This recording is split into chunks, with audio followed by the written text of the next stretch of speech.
start with, what can you tease about the show? What fans are going to get to see in the next few weeks?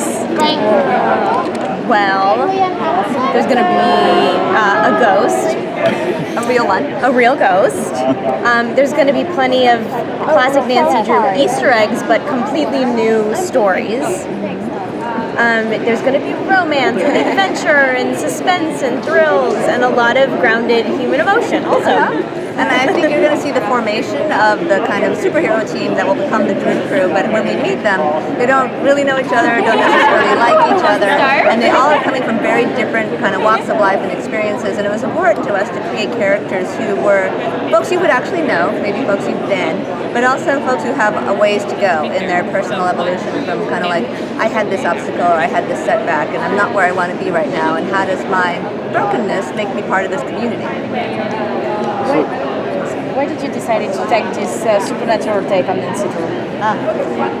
Well, I grew up reading Nancy Drew books and always kind of seeing that there was a hint of the supernatural in them, whether it's we think there's a ghost in the walls, or we think that there's, a demon haunting a well, or a mask is haunted, and then of course it always turns out to be like, no, it's just a weird mask and there was just like nothing in the well. Like, it's always just sort of an analog solution that Nancy figures out.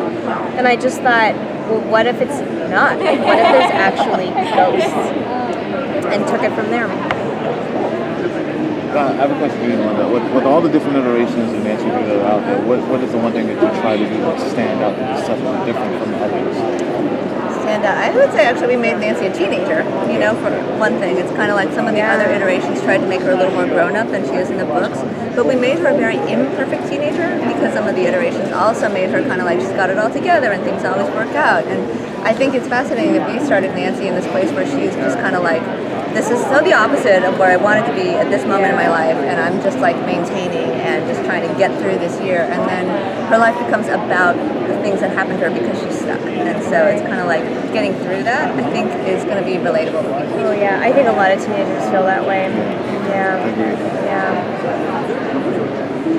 Do you feel like teenage detectives are maybe the new superheroes? Because we've got Veronica Mars, we've got Betty Cooper from Riverdale, now we've got Nancy Drew. This is the new character that every girls are gonna want to be? I mean, that would be amazing. I hope so. I have to say though, like, if you really look at it, Nancy Drew actually is the OG female detective. Like, there is no Veronica Mars without Nancy Drew. There's also no Betty Cooper being called Nancy Drew without Nancy Drew. But I love that idea that these are our new female superheroes, because everything they do is so, like, grounded in the real world. They have to get creative. They have to MacGyver solutions for themselves. They don't have a police force behind them. And I think that's so, like, and a lot inspirational. Of times when Nancy gets information from people she's talking to, she has to do it through being sensitive to them, being kind of like connecting with them instead of, forcing using force. or like intimidating answers like a cop in an interrogation room, because that's not her role. She's more like, let's talk about what we have in common. Let's talk about the justice we're trying to get and how can we kind of reach each other through this mystery. And because of that, I think it was important to give Nancy a real complicated backstory, that she's just lost her mother, that she is an emotionally complex human being, and that's how she's emotionally intelligent and able to get people talking in investigations. Yes, and she makes mistakes also. I mean, she lets people down and she goes the wrong way and she disappoints herself sometimes, and I think that's also relatable. So have you opted for the sort of a case of the week format with the other storyline sort of overarching, or is it sort of like a season long, and why did you go whichever way you went? It's season long with a lot of mini mysteries nested within inside that. So sometimes there's a standalone mystery that begins and ends in one episode, but it's all linked up into the main season-long story.